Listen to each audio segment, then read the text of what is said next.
जी, तो नेक्स्ट हम लोग हाइपर सेंसिटिविटी न्यूमोनाइटिस डिस्कस करेंगे। पहले यार हम लोग डिस्कस करके आए हैं न्यूमोकोनियोसिस, है ना? न्यूमोकोनियोसिस तो अभी डिस्कस किया हम लोगों ने, तो इसमें न्यूमोकोनियोसिस क्या होती है? न्यूमोकोनियोसिस होती है कि आपकी बॉडी में हमने देखा इनऑर्गेनिक डस्ट जाती है, जिसमें एस्बेस्टोस है, सिलिका है या फिर कोई भी है, और उसकी वजह से वहाँ फाइब्रोसिस होती है। उसको हम लोग उन बीमारियों को हम लोगों ने न्यूमोकोनियोसिस में कैटेगराइज किए।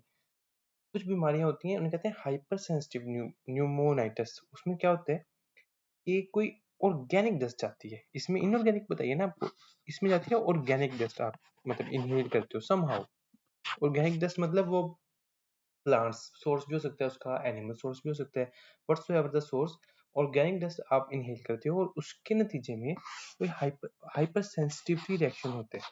टाइप 3 या टाइप 4 होता है, ये हमारा कंसर्न नहीं है, आप बस पैथोफिजियोलॉजी सुने। तो उसमें ये होगा कि हाइपर सेंसिटिव रिएक्शन होगा, एज अ रिजल्ट जो आपके लंग्स हैं उनमें मतलब मसले आएंगे, ठीक है?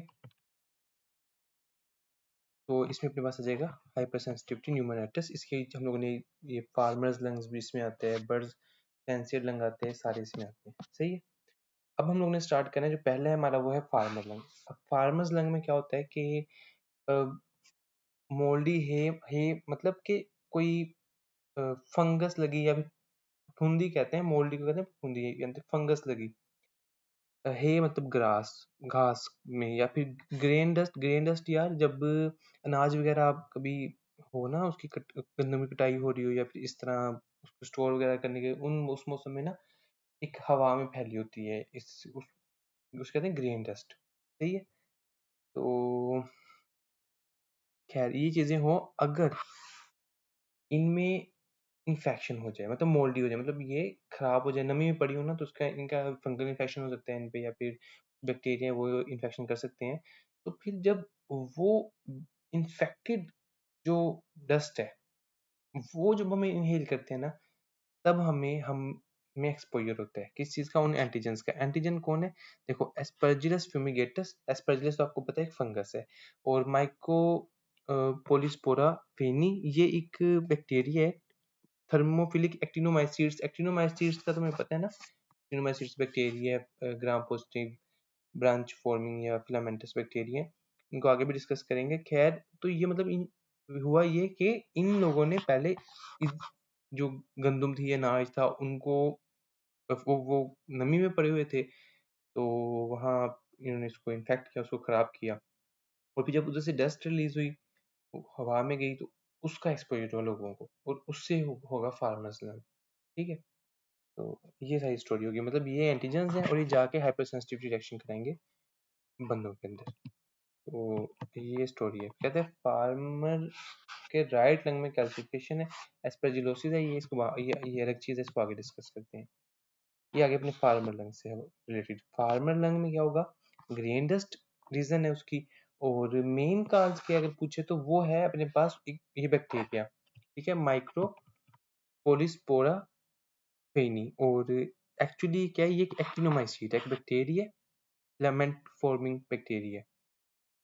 अच्छा, a patient has complaints of chest issues and a history of working in a textile mill। Textile mill में काम करता था, तो वहां से बिसिनोसिस होती है, ठीक है। इसी तरह टेक्सटाइल इंडस्ट्री, कॉटन की इंडस्ट्री में काम करने वाला, उनको बिसिनोसिस होती है। बिसिनोसिस मतलब बिस्तरों से। तो टेक्सटाइल वर्कर्स कपड़ा बनाते हैं, बिस्तर बनाते हैं, कॉटन, तो उससे आपने याद रखना है। ये भी अपने पास आ गया हाइपर सेंसिटिविटी न्यूमोनाइटिस। अच्छा, बस ये इतनी थे। अब ना, अब ये एस्परजिलोसिस, ये एक अलग चीज है। एस्परजिलोसिस वैसे एक ब्रॉड टर्म है। एस्परजिलोसिस होता है कि कोई भी जो एस्परजिलस है ना हमारा फंगस, वो कोई भी किसी किस्म का करवाए इन्फेक्शन, तो उसको एस्परजिलोसिस कहते हैं। उसकी मल्टीपल फॉर्म्स हो सकती हैं। फिलहाल हमारा ये है कि ये एमसीक्यू डिस्कस करते हैं। इसमें मेजरली वो पता है क्या बताएगा? वो बताएगा एक फार्मर है और उसमें ना कोई कैल्सिफाइड ओपेसिटी मिल गई है, तो इसके रफीउल्लाह के हिसाब से, सीपीएसपी के हिसाब से ना भाईजान, वो एस्परजिलोसिस ही है। तो इस बात को आप याद कर लें, इन एमसीक्यूज को पढ़ेंगे आपको वैसे समझ आ जाएगी। फार्मर हो, राइट लोब में कॉइन लाइक मास हो, ये अपने पास क्या है? एस्परजिलोसिस। फार्मर है, राइट लंग में कैल्सिफिकेशन है, एस्परजिलोसिस, ठीक है। राउंड कैल्सिफाइड ओपेसिटी है एस्परजिलोसिस। गार्डनर भी हो सकता है, फार्मर भी हो सकता है। तो सिंपल रूल क्या है हमारे पास, या तो गार्डनर हो या फार्मर हो, साथ में आपको या तो कैल्सिफाइड मास क्या देगा, वो कैल्सिफाइड मास क्या देगा, या वो क्या देगा coin like mass, coin like mass. तो ये एस्परजिलोसिस ही है, ठीक है। वैसे इन रियलिटी आपको मैं बताऊं अगर, तो एस्परजिलोसिस जो एस्परजिलस है ना फंगस, ये कोई मास वगैरह नहीं बनाता, इट सेल्फ ही कोई मास नहीं बनाता। कोई ऐसा नहीं होता जैसे कैविटेटरी लियंस बनाता हो, जिस तरह के आप कह लो के बाद बैक्टीरिया वगैरह बनाते हैं ना, जिसने स्टेफाइलोकोकस ऑरियस बनाते हैं। तो ये एब्सेस वगैरह फिर ऐसी कोई कैविटेटरी लियंस नहीं बनाता। ये तो अगर कोई लियन कैविटी पड़ी हो, लेट्स सपोज एक बंदा है उसको टीबी है या सार्कोइडोसिस है, उसमें लियन पड़ी है, मौजूद है पहले, तो उधर जाके फंगल बाल बनाते हैं, मतलब वहां जाके ग्रो करते हैं और ऐसे ना कैविटी के अंदर बाल बन जाती है। और इसकी एक क्लिनिकल, बल्कि इसकी बड़ी डायग्नोस्टिक पॉइंट होता है कि आप डिफरेंट पोजीशंस में ना आप देखते हो कि वो जो अंदर वाला बाल है वो मूव कर रही होती है। तो खैर इधर के लिए आपने बस इसी को लेके चलना है जो यहाँ लिखा हुआ है। क्या लिखा है, गार्डनर है, अच्छा, और उसको एक्सरे पे राउंड कैल्सिफाइड मास आ गया। गार्डनर है और उसको राउंड कैल्सिफाइड मास आ गया। गार्डनर है, राउंड कैल्सिफाइड मास आ गया। सिरोलॉजी टेस्ट कौन सा है एस्परजिलस के लिए, ये है गैलेक्टोमैन, ठीक है, गैलेक्टोमैन। वो ये टेस्ट है, सिरोलॉजी टेस्ट है, जो किसके कराना पड़ता है, तो इसको आपको रट्टा मारना पड़ेगा। उसका कोई निमोनिक अगर बनाना चाहो तो क्या बना सकते हो, एस्परजिलस गैलेक्टोमैन।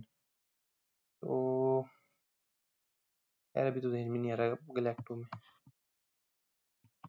तो लाइक बस एक एक गार्डनर था, ठीक है, गार्डनर को उन्होंने गैलेक्सी में भेज दिया कि वहां जाके वो मार्स पे पौधे उगाएगा, लेकिन उसने वहाँ पौधे उगाए थे एस्परजिलस कर दिया गैलेक्टो में। चलो मेरे पास आ गया diagnostic test for aspergillus galactomannan. Galactomannan, A farmer is suffering from nasal congestion, severe cough and episodic dyspnea। अगर आप देखो ना, ये एस्थमा के फीचर्स हैं, एपिसोडिक डिस्पनिया होना, कफ होना। एक्सरे पे क्या, physician found a mass, IG level भी ज्यादा है, इओसिनोफिल लेवल्स भी ज्यादा है। ये किस चीज के फीचर आपको लग रहे हैं, एस्थमा के। अब इसमें एस्परजिलोसिस क्या है, वो ये चीज है कि यार जो एस्थमा के पेशेंट्स हों या सिस्टिक फाइब्रोसिस के पेशेंट्स हों ना, एस्परजिलस उनके अंदर एक लाइक डिजीज कहते हैं, उसे कहते हैं एलर्जिक ब्रोंकोपल्मोनरी एस्परजिलोसिस, सही है। तो इसमें बस यही है कि ये यूं है कि एस्थमा के पेशेंट्स में ना, ये इट्सल्फ एस्थमा नहीं काज करा, एस्थमा का पेशेंट था उसमें ये सिम्टम्स को वर्स कर देता है, ठीक है, इसके एक्सपोजर से, इसके एंटीजन के एक्सपोजर से वो सिम्टम्स वर्स हो जाती हैं। तो इसको बस कह लेते हैं कि एलर्जिक ब्रोंकोपल्मोनरी एस्परजिलोसिस। और इसके अंदर आईजीई ज्यादा होता है और यूसिन्स भी ज्यादा होते हैं, वही एस्थमा वाले फीचर्स। तो इन शॉर्ट फार्मर हो, एस्थमा के फीचर्स आ रहे हो, तो क्या आंसर है, एस्परजिलोसिस। साथ में मास भी मिल रहा हो, ये बस इनको रट्टा हमारे इस तरह ही, फार्मर हो और एस्परजिलोसिस।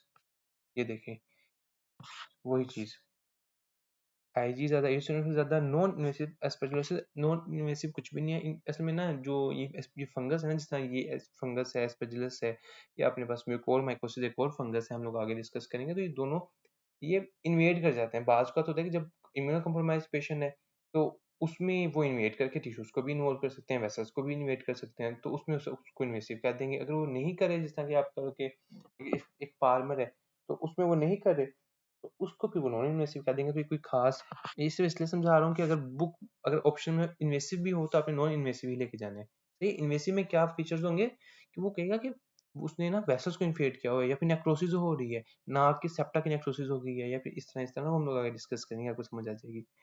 जैसे फार्मर है उसको वही साइंस है एलर्जी के। तो एक वुमेन है, एपिसोडिक डिस्पनिया, एग्जामिनेशन एक्सपिरेटरी वीज आ रही है, पेरी आईजी ज्यादा है, पेरिफेरल ब्लड इओसिनोफिली है। तो pathological finding in her bronchi non invasive aspergillosis, बरोबर, ठीक है।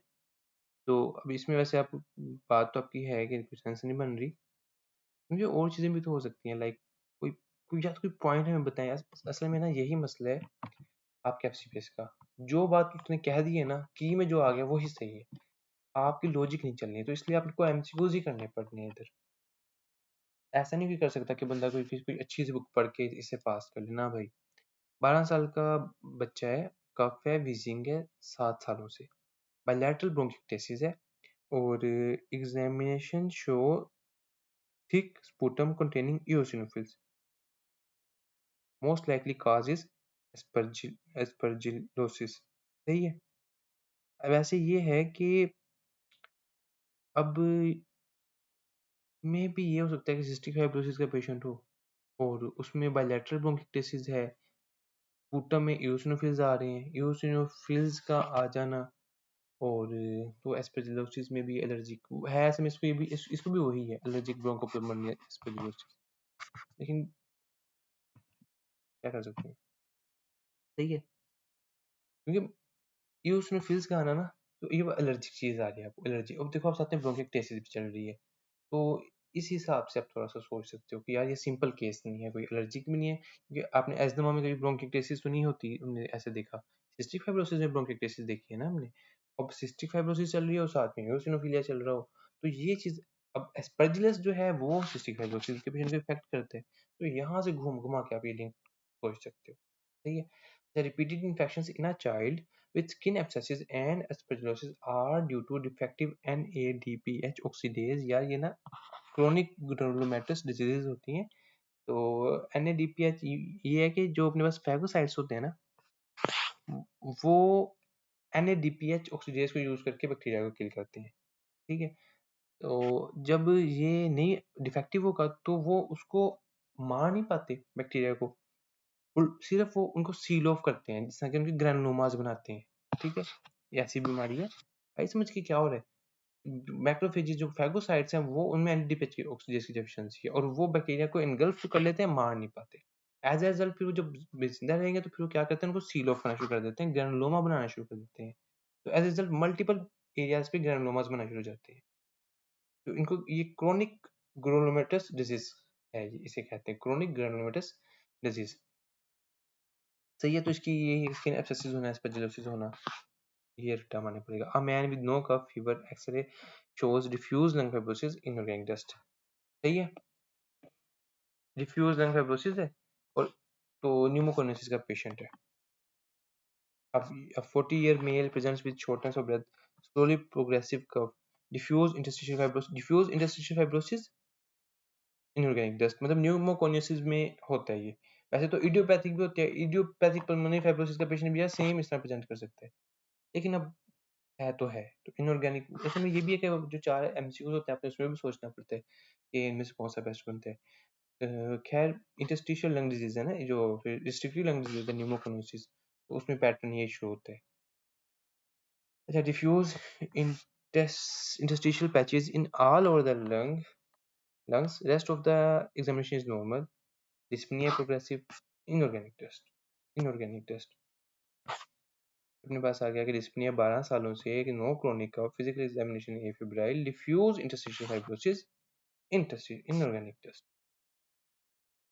आप पेशेंट विद हिस्ट्री, अच्छा वैसे जो पेपर में आ रहा होता है ना, तो वो इतना वैसे मुझे नहीं यार अजीब, इतने नहीं तंग किए, सिर्फ पेपर में कुछ सेंस बन जाती है, क्योंकि वो तो स्टेम बड़ी होती है, ये बहुत छोटी स्टेम है, पेपर में स्टेम तो होती है, और एमसीक्यूज भी 4 सामने होते हैं, तो कुछ ना कुछ क्लिक हो जाता है। ऐसा नहीं होता कि बस कुछ भी लिख के answer. A patient with a history of bone marrow transplant 2 साल पहले developed hemoptysis and malaise. CT shows the presence of a fungal ball. ये चीज fungal ball with सेप्टिंग and branching happy, ये होना चाहिए यार। देखो अब आपको मैं बताऊं, एस्परजिलस और म्यूकोरमाइकोसिस दोनों ही फंगस है, और दोनों ही के बारे में सवाल आते हैं। जो एस्परजिलस है ना, स्केची में इसको याद हो, एस्परजिलस के केस में ना एक फार्म फार्म फील्ड है, और वहां पे ना उन्होंने एस्परजिलस को शो किया हुआ है। एस्परजिलस पता है कैसे शो किया उन्होंने, उन्होंने जिस ना एक पौधे से कह लो एस्परजिलस शो किया हुआ है, सही। तो लेट्स, मैं भी बस वैसे ड्रा करने की कोशिश कर रहा हूँ। अगर आप किसी ने स्केची नहीं देखी, वैसे मोस्टली बच्चों ने देखी होती है माइक्रो स्केची की ना, तो ये इस तरह उन्होंने एक साइड पे शो किया हुआ है पौधा सा, और आप में ऐसे सेप्टाइम ये, तो ये आप देख सकते हो इसे। अब ये इस तरह की स्ट्रक्चर शो किया है, ये एस्परजिलस की आप कह लो कि बड़ी अच्छी प्रेजेंटेशन है। उसमें क्या है, स्पजलेस जो है ना, वो एक तो सेप्टेट हाइफी होते हैं इसके, जिस तरह ये पौधा है। सेकेंडली उसमें एक्यूट एंगल होता है। एक्यूट एंगल होता है, एक्यूट एंगल मतलब क्या होता है, जो 45 डिग्री से कम हो, उसे कहते हैं एक्यूट एंगल। सही है। जबकि जो म्यूकोर माइकोसिस है, म्यूकोर माइकोसिस में एक तो नॉन सेप्टेट हाइफी होंगे, ठीक है, और दूसरा वो राइट एंगल पे होंगे।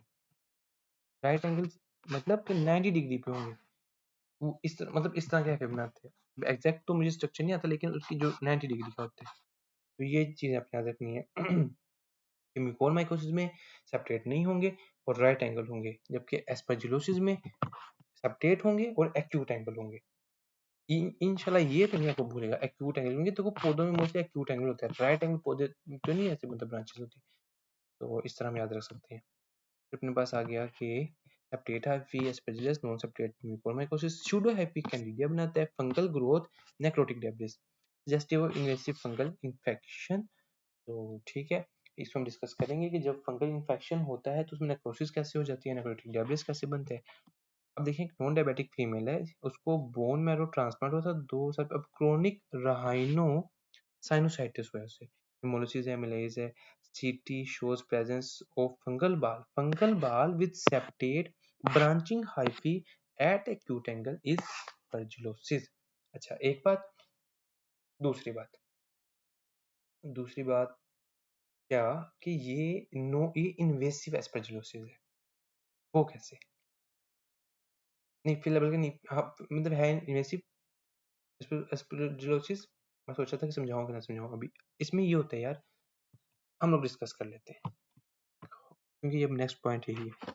क्रोनिक राइनोसाइनोसाइटिस, ये क्या चीज़ है?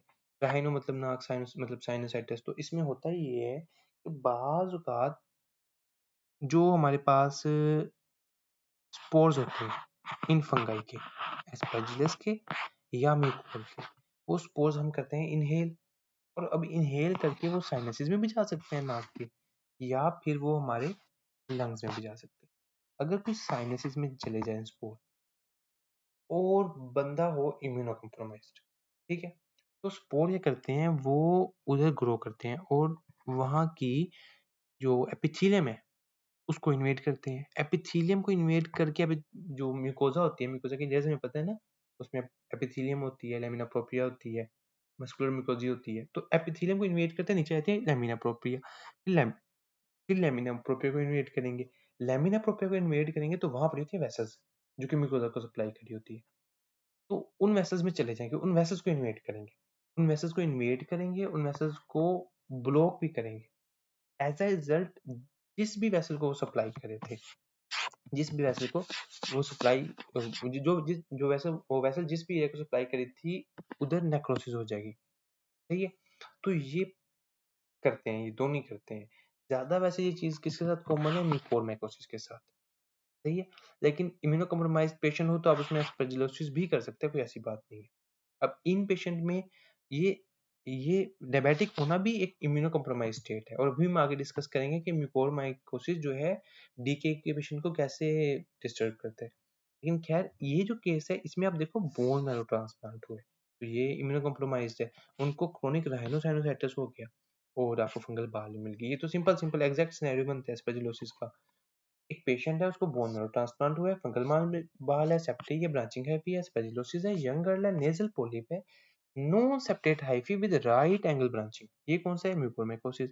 अच्छा, और नेक्स्ट है कि एक 50 साल की औरत है, कीमोथेरेपी उसको हो रही है, मतलब इम्यूनो कॉम्प्रोमाइज्ड है, साथ में ओरोफेरेंस पे स्यूडो हाइफी है, तो कैंडिडा हो गया, सिंपल। अच्छा, इसमें भी स्यूडो हाइफी, कैंडिडियासिस। एक लेडी है, उसका severe periodic chest pain, 6 kilo वजन कम हो गया 5 महीनों में।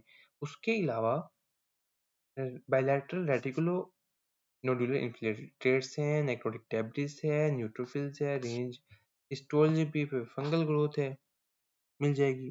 तो ठीक है। वैसे मतलब अब सिर्फ इधर नेक्रोटिक डेब्रिस की बेसिस पे ना, microscopy showed epithelial necrotic debris, उन्होंने ये किया है। तो खैर, मुझे इतनी इसकी नहीं समझ आई। इसको अगर आपको बेहतर पता चले तो मुझे काइंडली के हवाले से गाइड कीजिएगा। आगे आ गया राइनोसाइनोसाइटिस, हमने डिस्कस कर लिया। पहले इसमें क्या होती है, ड्राइनोसाइटस reports invasion of lamina media, lamina propria को इन्वेट करता है। उसके बाद फिर एक्सटेंसिव एंडोथेलियल डैमेज, उसके बाद एंडोथेलियल को डैमेज करेगा, वेसल्स को, वहाँ थ्रोम्बोसिस करवाएगा और उसकी वजह से नेक्रोसिस होगी। ये म्यूकोरमाइकोसिस भी करवाता है, मैं आपको बताया कि एस्परजिलस भी करवा सकता है। लेकिन कुछ चीजें आपने देखनी है। क्या चीजें देखनी है? हम एमसीक्यू देखते हैं, मैं वहीं से समझ आएगी। देखो भाईजान, फंगल एक which organism causes a fungal infection that invades and cause rhinosinusitis and cause thrombosis, तो म्यूकोरमाइकोसिस है। एस्परजिलस भी करता है, लेकिन अगर दोनों मौजूद हों तो ज्यादा जो कॉमन है, ज्यादा नोटोरियस है इस चीज के लिए, वो म्यूकोरमाइकोसिस है। सही है। हिस्टोपैथोलॉजी मतलब histopathology of an specimen for patient suffering from invasive fungal rhinosinusitis reports invasion of lamina media, extensive endothelial damage and thrombosis, mucormycosis. सही है। क्रोनिक rhinosinusitis है, एक्यूट फंगल इन्फेक्शन हुआ है, lamina propria and excessive endothelial damage हुआ है, organism involve in mucormycosis. ठीक है, कोई ऐसी बात नहीं, ऑप्शन में ये होगा। हाँ, अगर डीके का पेशेंट आ जाए, इसके साथ बड़ी एसोसिएशन है म्यूकोरमाइकोसिस की। डीके का पेशेंट हो, डायबिटिक पेशेंट हो, और उसमें वो कह दे कि यार कोई फंगल इन्वेजन हुई है, तो आपने म्यूकोरमाइकोसिस सोचना है, तब आपने एस्परजिलोसिस की तरफ नहीं जाना। अब तो वैसे हम तो वैसे भी नहीं जा रहे थे, लेकिन आपने तब तो बिल्कुल ही नहीं जाना ना। तो म्यूकोरमाइकोसिस डीके के पेशेंट्स में बहुत ज्यादा इसकी एसोसिएशन है, ये वाली। फेशियल पेन है, हेडेक है, ब्लैक नेक्रोटिक स्कार बन गया नेजल कैविटी के अंदर। सही है।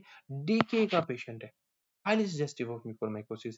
Hepatic patient है, increasing degree of progressive illness involving respiratory system. What can be the cause? ठीक है, mucormycosis. invasive fungal rhinosinusitis है, laminar media invasion है, thrombosis है, यार देख लेना। मैं तो laminar propria के हिसाब से इसको देखा था। मे बी उसकी बात करें जो इंटीमा मीडिया की बात करें, जो वेसल्स की लेयर्स होती है ना, इसको आप लोग देख के कमेंट्स में बता देना। म्यूकोरमाइकोसिस। फिर अपने पास आ गया हाइलर लिम्फेडेनोपैथी है, नॉन केशिएटिंग। अच्छा, अब आगे हमारे पास कुछ सवाल आएंगे, उसमें ना आपने देखना है ग्रैनुलोमेटस डिजीज आएंगे, जैसे ग्रैनुलोमेटस सिस्टेमिक, जो जिसमें सार्कोइडोसिस है ना, ये एक सिस्टेमिक ग्रैनुलोमेटस डिजीज है। इसमें मतलब पूरी बॉडी में ना मल्टीपल एरियाज पे ग्रैनुलोमास बन जाते हैं, और कोई खास इसका ऐसे का खास रीजन का नहीं पता। ठीक है, बस बॉडी का यूं कह लेते हैं कि बॉडी का कुछ डिफरेंट एनवायरमेंटल एंटीजेंस है ना, एक कह लो एक्सेसिव इम्यून रिस्पॉन्स है। ठीक है, सार्कोइडोसिस में। तो इडियोपैथिक काज होता है नॉर्मली इसका, जो मेजरली इसका है। अब इसमें क्या होगा, सार्कोइडोसिस में बनते हैं नॉन केसिएटिंग ग्रैनुलोमास, नॉन केसिएटिंग। और जो टीबी है उसमें बनते हैं केसिएटिंग ग्रैनुलोमास। एक बात आपने ये याद रखनी है। दूसरा, साइकोडोसिस पेशेंट में ना फीमेल्स, एक तो फीमेल्स ज़्यादा कॉमन है, 20 40 50 ये उम्र इसकी रेंज होती है। और एरिथेमा नोडोसम, एरिथेमा नोडोसम क्या है, जो आपकी शिन है ना, जो आपकी आपके पास मतलब अगर लेट्स सपोज ये हमारी आगे से टांगे हैं किसी बंदे की, तो इधर है ना नोड्यूल से बन जाते हैं ऐसे रेड रेड से, पेनफुल। सही है। तो उसे कहते हैं एरिथेमा नोडोसम। तो इसकी एसोसिएशन है किसके साथ, सार्कोइडोसिस के साथ। उसके अलावा ग्रैनुलोमा विद एस्ट्रॉइड बॉडीज, ये भी इसमें पाए जाते हैं, ग्रैनुलोमा विद एस्ट्रॉइड बॉडीज, ये मैं आपको बाद में याद करूंगा। Sarcoidosis is diagnosed microscopically by non caseating granuloma, इसकी ज्यादा एसोसिएशन है। ग्रैनुलोमा विद एस्ट्रॉइड बॉडीज भी मिल सकते हैं, वो भी इसके साथ मतलब आपने देखना है। और सेल्स कौन से इन्वॉल्व होते हैं, मेजरली टी लिम्फोसाइट्स। देखो जो जो ग्रैनुलोमा बनता है ना, ग्रैनुलोमा, तो ग्रैनुलोमा कैसे बनता है, उसमें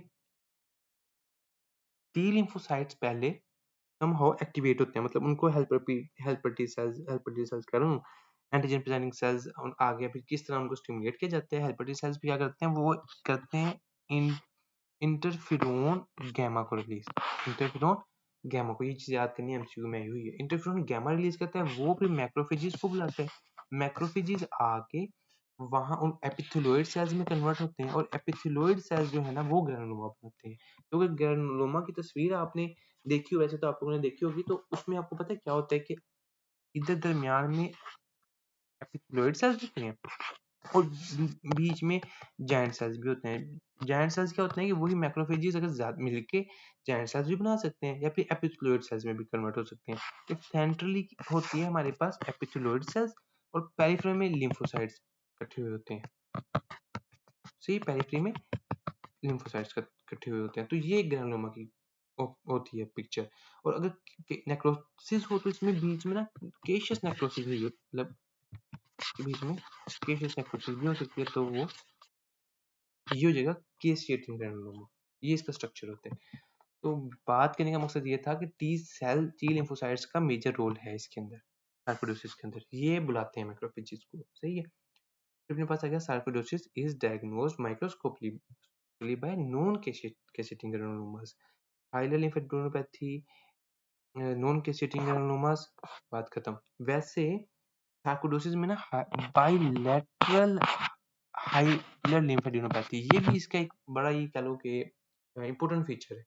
अगर यंग फीमेल हो, बाइलैटरल हाइलर लिम्फेडेनोपैथी ना, तो सार्कोइडोसिस आपका फर्स्ट कह लो डीडी होना चाहिए। 49-year-old female, shortness of breath है, ड्राई कफ है, आई किस तरह, उसी तरह जो ये सिंपल फीचर्स होते हैं आपके लोग किसके फीचर्स होते हैं, अ, जो पल्मोनरी फाइब्रोसिस वाले, डिफ्यूज पल्मोनरी फाइब्रोसिस वाले फीचर्स होते हैं ना, वो कुछ उस तरह के फीचर्स उसके साथ ही आएगी। ब्रेथ है, ड्राइनेस है, ड्राई कफ है, सॉरी, हाइलर लिम्फेडेनोपैथी है, और नॉन कैसेटिंग ग्रैनुलोमास है विद एस्टेरॉइड बॉडीज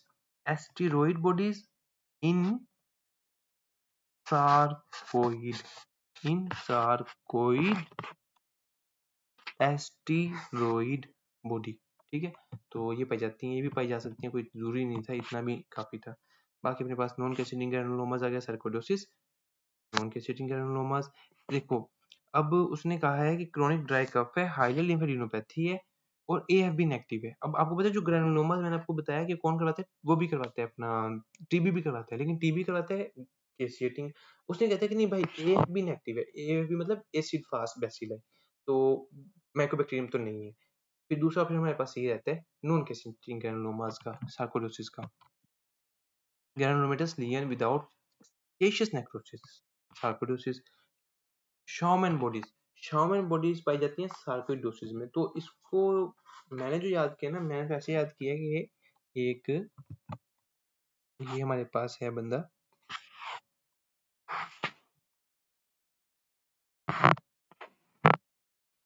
ठीक है, इसका क्या नाम है, शॉमैन, मतलब सुनने में चाइनीज नाम नहीं लगता, तो शॉमैन है।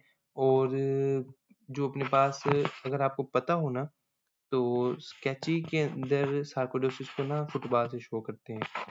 तो ये बना तो नहीं पा रहा मैं, लेकिन ये फुटबॉल बनाने की मैंने कोशिश की है।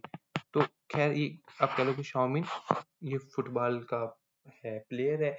या फिर अगर आप किसी मूवीज देखी हो, तो एक पुरानी मूवी है, उसमें ना चाइनीज है, वो बड़ी मतलब सुपर पावर्स के साथ सोकर खेलते हैं। तो शाओमिन बॉडी सार्कोइडोसिस में आ जाएगी। How is sarcoidosis differentiated from tuberculosis? इसमें आता है सिमेट्रिकल बायलैटरल, ये वाली बात मैं कर रहा था, ठीक है। ये भी मतलब इसका फीचर है सार्कोइडोसिस का, अगर आप डिफरेंशिएट नहीं कर पा रहे टीबी और सार्कोइडोसिस में। इसके अलावा एरिथेमा नोडोसम मिलता है, एरिथेमा नोडोसम मिलता है। Sarcoidosis scenario was given low grade fever, hypercalcaemia, stones, इसको डिस्कस करते हैं। बायलैटरल लिम्फेडेनोपैथी, तो यहाँ से तो आपने वैसे ही आंसर निकाल लेना था, लेकिन हाइपरकैल्सीमिया भी होता है सार्कोइडोसिस में। क्या वजह? जो सार्कोइडोसिस में ग्रैनुलोमास होते हैं ना, अपने नॉन कैसेटिंग ग्रैनुलोमास, ये क्या करते हैं, ये विटामिन D3 विटामिन डी बनाते रहते हैं। विटामिन डी वाला क्या, जो मतलब 1 हाइड्रोक्सीक्लोरोकाल्सिफेरॉल होता है ना, उसको 125 डाई हाइड्रोक्सीक्लोरोकाल्सिफेरॉल में कन्वर्ट करते रहते हैं, जो कि वैसे तो किडनीज का काम होता है। तो एज ए रिजल्ट क्या होता है, विटामिन डी ज्यादा बन जाता है, और वो फिर हाइपरकैल्सीमिया का काज करते हैं। तो वो जितने भी फीचर्स हैं ना हाइपरकैल्सीमिया वाले, गोन्स, क्रोन्स, अंडरटोन्स, वो सारे आ सकते हैं इसके अंदर, सार्कोइडोसिस के अंदर, ठीक है। अच्छा, फिर उसके बाद cells involved T lymphocytes, non caseating granulomas में, सार्कोइडोसिस में, sarcoidosis T lymphocytes, non caseating granulomas T lymphocytes. Microscopic sarcoid lesion present is based on the presence of granuloma with asteroid sarcoid. A patient with cervical lymphadenopathy, X-ray shows bilateral hilar lymphadenopathy, biopsy shows typical granuloma with granulomatous lesion in। अच्छा यार, अब ये थोड़ा सा ना ऐसे मतलब mixture सा है। देखो, उसने एक तो कहते हैं कि बायलैटरल हाइलर लिम्फेडेनोपैथी है, ठीक है, तो इसमें आपका ज्यादा ध्यान जाता है सार्कोइडोसिस की तरफ, लेकिन उसने कहते हैं ग्रैनुलोमा विद ग्रैनुलोमेटस नेक्रोसिस इन सब मैंडिबुलर एंड सब लिंगुअल ग्लैंड। तो अगर बंदा लॉजिकली देखे ना, ग्रेनुलोमा विद केशियस नेक्रोसिस या फिर विद नेक्रोसिस, ग्रेनुलोमेटस नेक्रोसिस, तो ये जाना चाहिए टीबी की तरफ। अब दोनों बन सकते हैं, लेकिन हमने सीपीएसपी को फॉलो करने हैं, तो हम सार्कोइडोसिस को ही लेके चलेंगे। तो इसको अपने ऐसे ही याद करना है एज इट इज। कैसे ज़हन बना सकते हो अपना? यूँ ज़हन बना लो कि एक्चुअली उसको बायलैटरल हाइलाइटिंग पेरिनोपैथी थी और टाइनी सी ना उसको नेक्रोसिस थी बीच में, तो टाइनी सी नेक्रोसिस मिल सकती है सार्कोइडोसिस में। जो उसकी सब मैंडिबुलर सबलिंगुअल ग्लैंड्स है ना, उसमें टाइनी सी नेक्रोसिस मिल सकती है। अगर वो प्रॉपर्ली कह देता ना कि केशियस नेक्रोसिस है, तो फिर हम टीबी ही की तरफ जाते, फिर नहीं हम सोचते भला, क्योंकि टीबी में भी बायलैटरल हाइलाइटिंग पेरिनोपैथी मिल सकती है, कोई बहुत ही नामुमकिन बात नहीं है। लेकिन सार्कोइडोसिस में केशियस नेक्रोसिस मिल जाना, ये ज़रा अजीब बात है। बाकी अगर एमसीक्यू आया ये वाला, तो उसमें इसी तरह ही आएगा कि सबलिंगुअल सबमैंडिबुलर ग्लैंड में ग्रेनुलोमा था और वही नेक्रोसिस थी, तो क्या जवाब होगा? तो आपको इंशाल्लाह याद आ जाएगा, सार्कोइडोसिस जवाब होगा। Interstitial lung disease with non caseating granuloma, sarcoidosis. Caseating granuloma TB, non caseating sarcoidosis, granuloma with yellow pigment या एब्सेस। तो ये है एक्टिनोमाइकोसिस या नोकार्डिया फंगस नहीं, ये दोनों बैक्टीरिया हैं, दोनों ही ग्राम पॉजिटिव फिलामेंटस बैक्टीरिया है। फिलामेंटस मतलब ब्रांच फॉर्मिंग, दोनों ही ब्रांच फॉर्मिंग बैक्टीरिया हैं और दोनों ही ग्रेनुलोमा काज करते हैं और दोनों में ही ग्रेनुलोमा विद सुप्रेशन, सुप्रेशन मतलब एब्सेस मतलब येलो पिगमेंट, एक ही चीज है तीनों। तो दोनों ही सेम करते हैं, ग्रेनुलोमा विद एब्सेस बनाते हैं, लेकिन लोकेशन वेरी करती है। अगर वो कह रहे हैं ना आपका ये फेशियल एरिया कह रहा है कि खास तौर पर वो कह रहे हैं ना कि डेंटल उसने प्रोसीजर करवाया था या दांत से रिलेटेड दांत निकलवाया था, उसके बाद उधर एक granuloma with caseous granuloma with abscess develop हो गया, फिर वहां से साइनस डेवलप हो गया, एब्सेस आ रही है, तो वो एक्टिनोमाइकोसिस की तरफ जाना है आपने। बाकी अगर बॉडी में वैसे बात करें, ब्रेन बॉडी इस तरह की एरिया की बात करें, तो वहाँ नोकार्डिया कॉमन है, इसको हम आगे डिस्कस करते हैं। बाकी गोन कम्प्लेक्सिया होता है, ये टीबी में पाया जाता है, इसको आगे डिस्कस करते हैं। अच्छा जी, अब टीबी में गोन कम्प्लेक्सिया होता है। गोन कम्प्लेक्स ये होते हैं कि आपको जो अपने पास एक एक फोकस हो, लेट्स सपोज ये लंग्स है और ये उसके पास हमारे पास आ गया और ये लिम्फ नोड्स है, हाई लिम्फ नोड्स। तो प्राइमरी टीबी का ये प्रेजेंटेशन है गोन कम्प्लेक्स। उसमें क्या होता है कि एक गोन फोकस होता है, मतलब एक लियन मिल रही होती है आपको, और साथ में आपको उसके हाइलर लिम्फेडिनम मिल रही होती है, रीजनल जो लिम्फ नोड्स होते हैं ना, वहाँ की लिम्फेडिनोपैथी मिल रही होती है। तो इन दोनों चीजों को मिला के कहते हैं गोन कम्प्लेक्स, गोन फोकस और इशे। सही है। वैसे जो प्राइमरी होते हैं टीबी, उसमें लोअर लोब इन्वॉल्व होना था, लेकिन चलो मैंने जो भी बना दिया, समझा कि ये होता है गोन कम्प्लेक्स। तो ये होना टीबी के साथ एसोसिएटेड है। टीबी ग्रैनुलोमा, तो ग्रैनुलोमा विद सराउंडिंग लिम्फेटिक्स की इन्वॉल्वमेंट, लिम्फ नोड्स की इन्वॉल्वमेंट, तो वो गोन कम्प्लेक्स होता है। टीबी ग्रैनुलोमा कम्प्लेक्स लिखा है उसने, ठीक है। गोन कम्प्लेक्स में granuloma with associated lymphatics. Ghon complex primary TB में पाया जाता है, ये पता नहीं क्या। गोन कम्प्लेक्स टीबी में पाया जाता है, केसिएटिंग ग्रैनुलोमेटस इन्फ्लेमेशन टीबी में होती है।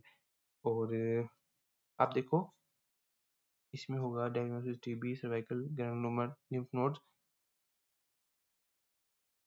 होंगे। केस मतलब टीबी है उस बंदे को, तो उसमें केसिएटिंग नेक्रोसिस होगी। Patient with cervical lymphadenopathy, caseating epithelioid, caseating granuloma है, तो टीबी आ गया easy. Granuloma with caseous necrosis आ गया, केशिएटिंग नेक्रोसिस आ गया, ठीक है। तो अगर कहते हैं विदाउट केशियस नेक्रोसिस, कहते हैं विदाउट केशियस नेक्रोसिस, अब लीस्ट लाइकली डिजीज कौन सी है? टीबी, क्योंकि टीबी में केशियस नेक्रोसिस होती है। बाकी ऑप्शन जो भी हो हमें नहीं पता। तो अगला आ गया अपने पास actinomycosis, actinomyces and other granulomatous diseases. मैंने आपको बताया ये क्या चीजें हैं, बैक्टीरिया हैं, ग्राम पॉजिटिव फिलामेंटस बैक्टीरिया होती हैं।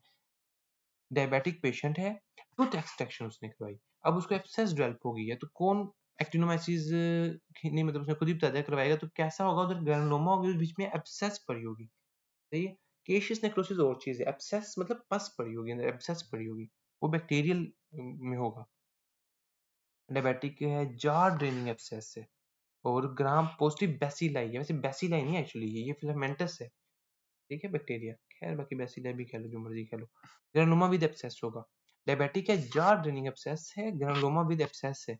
एक्टिनोमाइसिस क्या करता है? Granuloma with abscess. Most common cause of granuloma with suppression is nocardia. तो ये बात मतलब ऑप्शन में अगर नोकार्डिया तो ठीक है, अगर अकेला ऑप्शन में नोकार्डिया, अदरवाइज जो एक्टिनोमाइसिस है ये भी मोस्ट कॉमन काज है ग्रेनुलोमा विद सप्रेशन का। लोकेशन वेरी करती है। जो नोकार्डिया है ये स्किन, ये ब्रेन के अंदर या स्किन के ऊपर, स्किन में या फिर पेल्विस में, इन एरियाज में ये ज्यादा ऐसे करेगा, ग्रेनुलोमा बनाएगा विद सुप्रेशन। और अगर ग्रेनुलोमा विद सुप्रेशन मिल जाए आपको सर्वाइकोफेशियल रीजन में, ये जाग खास तौर पे इन एरिया में, तब ये फिर अपने पास कौन है? एक्टिनोमाइसिस। और दोनों ही ग्राम पॉजिटिव फिलामेंटस बैक्टीरिया है। फिर अपने पास है ग्रेनुलोमास इन जनरल। ग्रेनुलोमा में क्या होता है? आपको मैंने बताया लिम्फोसाइट्स होते हैं, बीच में मैक्रोफेजेस होते हैं। ज्यादा बेहतर करो तो एपिथेलियोइड सेल्स होते हैं, वो होते मैक्रोफेजेस ही हैं लेकिन नाम बदल जाते हैं। Granulomatous lesion without caseating necrosis, without caseating necrosis sarcoidosis में होगी। फिर आ गया कि a patient with cough and fever whose chest X-ray shows small रिप्रेस नो नेक्रोसिस। सही है। Granuloma no necrosis sarcoidosis. Granuloma में कौन सी टाइप की नेक्रोसिस होती है? केशियस नेक्रोसिस होती है। Microscopic feature of granuloma is caseous necrosis. नहीं भाई, अभी तो देखा ग्रेनुलोमा विदाउट केशियस नेक्रोसिस भी हो सकती है। हाँ, टीबी वाला ग्रेनुलोमा है तब आप कह सकते हो। A patient presented with edematous face, granulomatous cellulitis. On examination, there is facial paralysis and deep fissures on tongue. तो diagnosis है मेल्कसन रोस्थल सिंड्रोम। मुझे बिल्कुल नहीं पता है क्या होता है, कैसे याद करना है? जस्ट मतलब आया तो इसी तरह ही आएगा एमसीक्यू। तो ऐसे याद रखना है कि आपने मेल्करसन और रोस, मेल्कर और रोस, ये कपल है एक, और इनकी हो गई लड़ाई। अब एडिमिटस फेस किसका हुआ है और फेस का पैरालिसिस किसका हुआ है और टंग पे फिशर्स किसकी आई हैं, वो आपने खुद सोचना है। एक 45 साल का हेल्दी वुमेन है, routine check of her health status, which of the following biological characteristics best distinguish this as a neoplasm. Neoplasm से कैसे करते हैं? अनकंट्रोल्ड ग्रोथ होती है, ऑटोनोमस ग्रोथ होती है उसमें। सही है।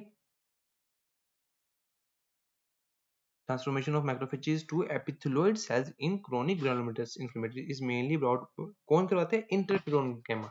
आपको मैंने बताया कौन रिलीज करता है? Helper T cell. Helper T cell release करते हैं इंटरफेरोन गैमा, वो मैक्रोफेजेस को बुलाते हैं और वो उनको कन्वर्ट हो जाते हैं वो एपिथेलियोइड सेल्स में। उसने वही बात पूछी है, याद कैसे रखना है? देखो, इंटरफेरोन INF IF या इंटरफेरोन गैमा। तो इन्फ्लेमेशन